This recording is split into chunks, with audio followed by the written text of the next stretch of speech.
Good morning বন্ধুরা, আমি শ্রাবন্তী। আমার ক্যাপচার অফ ফ্রেম ব্লগে তোমাদের অনেক অনেক স্বাগত। আশা করছি তোমরা সবাই ভালো আছো আর আমিও ভালো আছি। আজ হচ্ছে 6ই ফেব্রুয়ারি, বারটা হচ্ছে শুক্রবার, আর এখন ঘড়িতে বাজে ওই 6:45 মতো। আর এখন থেকে তোমাদের সাথে নিয়ে আমার ব্লগটা স্টার্ট করছি। আশা করছি তোমাদের ভালো লাগবে। তো আজকে মেয়ে বলেছে যে একদম সিম্পল টিফিন দিতে আর কি।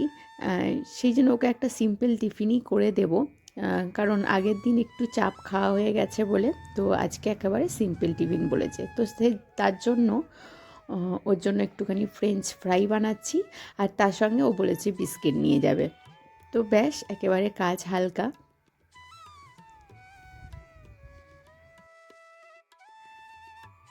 তো ফ্রেঞ্চ ফ্রাইটাকে একটু মুচমুচে করার জন্য ওপর থেকে জলটা টিস্যু দিয়ে মুছে দিলাম। জাস্ট একটুখানি কর্নফ্লাওয়ার দিয়ে ভালো করে মাখিয়ে নিয়ে ভেজে নেব।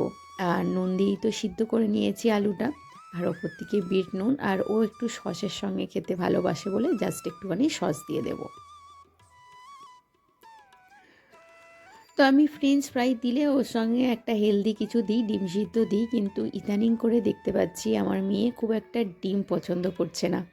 মানে যে মেয়ে ডিম ছাড়া কিছু খেত না, সেই মেয়ে আজকাল ডিম খাচ্ছে না, খুব কম খাচ্ছে। তো যাই হোক, খেতে যখন চাইছে না, খুব একটা আমি খাবার বিষয়ে জোর করি না।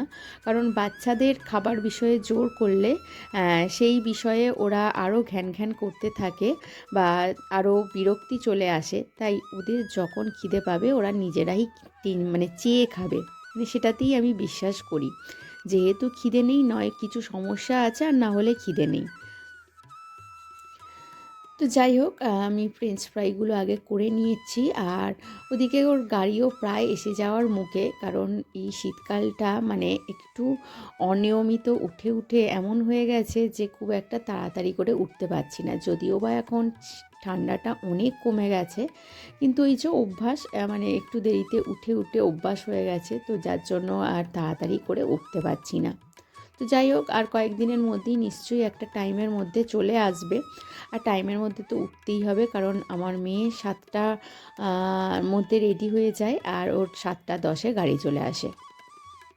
তো সেক্ষেত্রে তো উঠতেই হবে, কিছু করার নেই।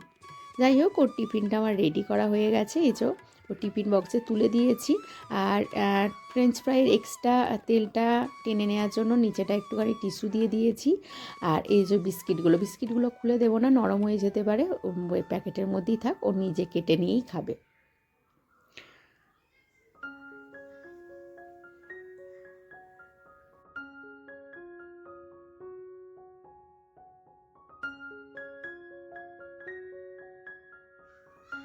তো এরপরে চলে এসেছি একেবারে বিছানা গোছাতে। তো এর আগে অনেকগুলো কাজ আমি করে নিয়েছি, যেমন বাসি কাজকর্মগুলো তো সারা হয়েই গেছে, তার সঙ্গে কর্তামশাই ঘুম থেকে ওঠার পর আমরা চাটা খেয়ে নিয়েছি। আর একটা হালকা ফুলকা টিফিনও বানিয়েছি পরোটা আর ঘুগনি। তো এরপরে যেগুলো রীতিমতো কাজ থাকে, দুপুরে রান্না বান্না এইসব কাজকর্মগুলোই আছে।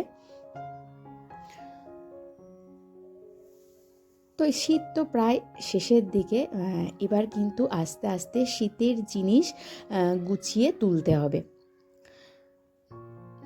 তো সেইগুলোই মনে মনে ভাবছি যে শীতের জিনিস গুছিয়ে রাখার আগে আগে যেগুলো জায়গাগুলো থেকে বার করেছি সেইগুলো একবার অর্গানাইজ করে নেওয়া দরকার। কারণ যে জায়গাগুলো নিয়ে বার করে নিয়েছি, যে জায়গাগুলো থেকে, সেইগুলো রিফিল করার আগে সেগুলোকে যদি ভালো করে একবার ডাস্টিং করে আবার অর্গানাইজ করে রাখা যায়, তাহলে অনেকটা জায়গা পেয়ে যাব। আর না হলে কোথায় কি রাখবো সেগুলো মাথায় থাকবে না। তো এখন যেগুলো কাচাকুচি করছি সেগুলো এখন রেখে দিচ্ছি, কিন্তু আরও একবার মাঝখানে আমাকে অর্গানাইজ করে রাখতে হবে, না হলে কিন্তু কিছু মনে থাকে না। আর আমি একেবারে যখন সমস্ত উইন্টার ওয়্যার কাচা কমপ্লিট হয়ে যাবে, তখন বিষ কর্পূর, যেগুলো ন্যাপথলিন আর কি, টিস্যুতে মুড়ে মুড়ে প্রত্যেকটা জায়গায় আমি দিয়ে রাখি। এতে যেমন সুন্দর গন্ধ ছাড়ে, তেমন হচ্ছে পোকামাকড়ের হাত থেকেও বাঁচে। তো বাচ্চাদের হাত থেকে এগুলো সাবধানে রাখতে হয়, কারণ ওরা জানে না কখন কি নিয়ে খেলতে থাকে, আবার সেই হাতেই নানা রকম খাবার খেতে শুরু করবে। তো সেই জন্য একেবারে শেষের দিকে দেব, এই সময় দেব না, কারণ এখন আস্তে আস্তে অল্প অল্প করে কাচতে শুরু করে দেব। তো যাই হোক, তো পুজোটা বাকি আছে, আর পুজোটাও কমপ্লিট করে নেব। তো পুজোটা কমপ্লিট হয়ে গেলে মোটামুটি আমার মর্নিং যে সমস্ত কাজকর্মগুলো থাকে সেগুলো পুরোপুরি করা কমপ্লিট হয়ে যাবে।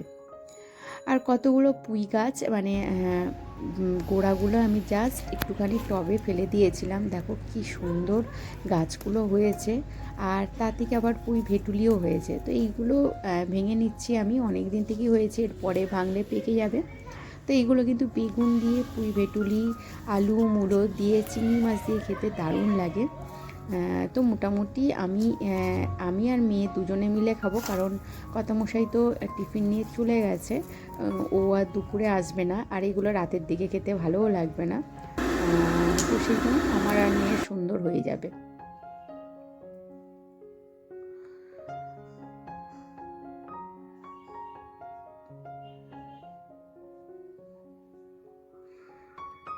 জাস্ট হচ্ছে গাছগুলোর গোড়াগুলো টবের মধ্যে রেখে দিয়েছি, এত সুন্দর গাছ হয়েছে, মনে হয় মাটিতে সারটার ভালো আছে, তার জন্যই গাছগুলো এত সুন্দর হয়েছে।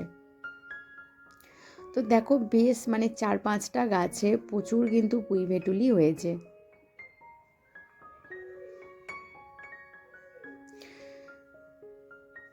তো অনেক দিনই মনে হচ্ছিল এগুলো তুলে রাখবো, কারণ হচ্ছে পেকে গেলে তখন আর খেতে ভালো লাগবে না, তো সেই জন্য।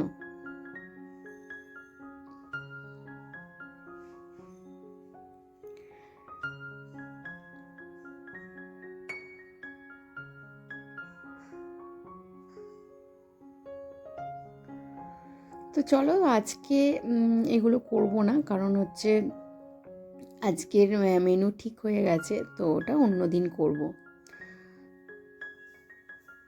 তো এরপরে বেশ কিছু আমাদের মুদিখানা বাজার হয়েছে, তো সেইগুলোই আস্তে আস্তে নামিয়ে নিচ্ছি, কারণ এইগুলো আবার অর্গানাইজ করে না রাখলে রেগুলারের কাজে অসুবিধা হয়ে যাবে। যেমন চাটা যদি চায়ের জায়গায় ঢেলে না রাখি, যখন চা করতে যাব তখন সেই মুহূর্তে ঢালতে হবে, তখন আবার বিরক্তি আসবে, কারণ চা ঢেলে চা করব, সময়ও লাগে, আর হচ্ছে একটা একটা করে ঢালতে আর বিরক্তও লাগে।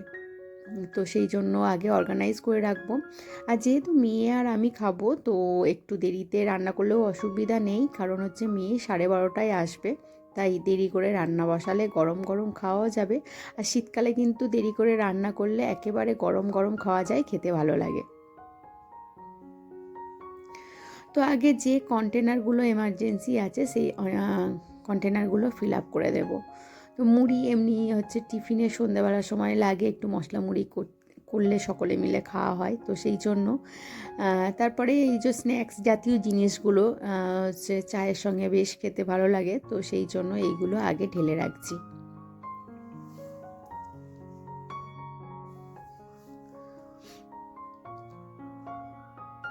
তো এই ছোট ছোট সংসারের নিয়মগুলো, টিপসগুলো ফলো করলে কিন্তু আমাদেরই কাজে সুবিধা হয়। সারা দিনের কাজকর্ম কোনটা কখন করতে হবে সেটা যদি নিজেরাই ঠিক করে নিই, তাহলে কিন্তু কাজগুলো যেমন গুছিয়ে করা যায়, তেমনই হচ্ছে কাজগুলো সুন্দর করে অর্গানাইজ করে রাখতেও সুবিধা হয়, আর হাতের কাছে সব সময় সব রকমের জিনিসগুলো পেয়ে যাই। আর এই যদি আমি মনে করতাম যে কাজগুলো পরে করে নেব, আর সেটা আবার পরে যদি করা না হয়, তখনই কিন্তু সমস্যা বেড়ে যায়। আর এই যে নিউ কন্টেনার যেগুলো নিয়েছিলাম, সেগুলো এই রকম ধরনের ড্রাই যে মশলাগুলো রাখার জন্য নিয়েছি, এগুলো খুব একটা বড় নয়, আর এগুলো কিন্তু এয়ারটাইট, খুব সুন্দর এই মশলার জায়গাগুলো। তো এরপরে চলে এসেছি যেগুলোতে আমি জামা কাপড় অর্গানাইজ করে রাখি, সেইগুলো একবার চোখ মেলে নিতে আর কি। কোনটাতে কি রাখবো না রাখবো, কতটা কি খালি আছে, কোনটা একেবারে বাতিল দিতে হবে, কোনটা আরও অন্য জায়গায় সরিয়ে রাখতে হবে, সেইগুলো একবার চোখ বুলিয়ে নিচ্ছি। তো এই বছর আরও কিছু নিউ ড্রেস কেনা হয়েছে, মানে উইন্টার ওয়্যার। তো সেইগুলো আবার অর্গানাইজ করে কোথায় রাখবো না রাখবো। আর যেহেতু আমরা ভাড়া বাড়িতে আছি, তাই সেগুলো ঠিকঠাক অর্গানাইজ করতে হলে ঠিকঠাক জিনিসেরও প্রয়োজন। তো সেইগুলোই একেবারে চোখ বুলিয়ে নিচ্ছি। বাড়িতে হলে চোখ বোলানোর দরকার নেই, কারণ মাথার মধ্যে একেবারে সেট হয়ে গেছে কোনটা কোথায় আছে আর কোনটা কোথায় রাখতে পারি।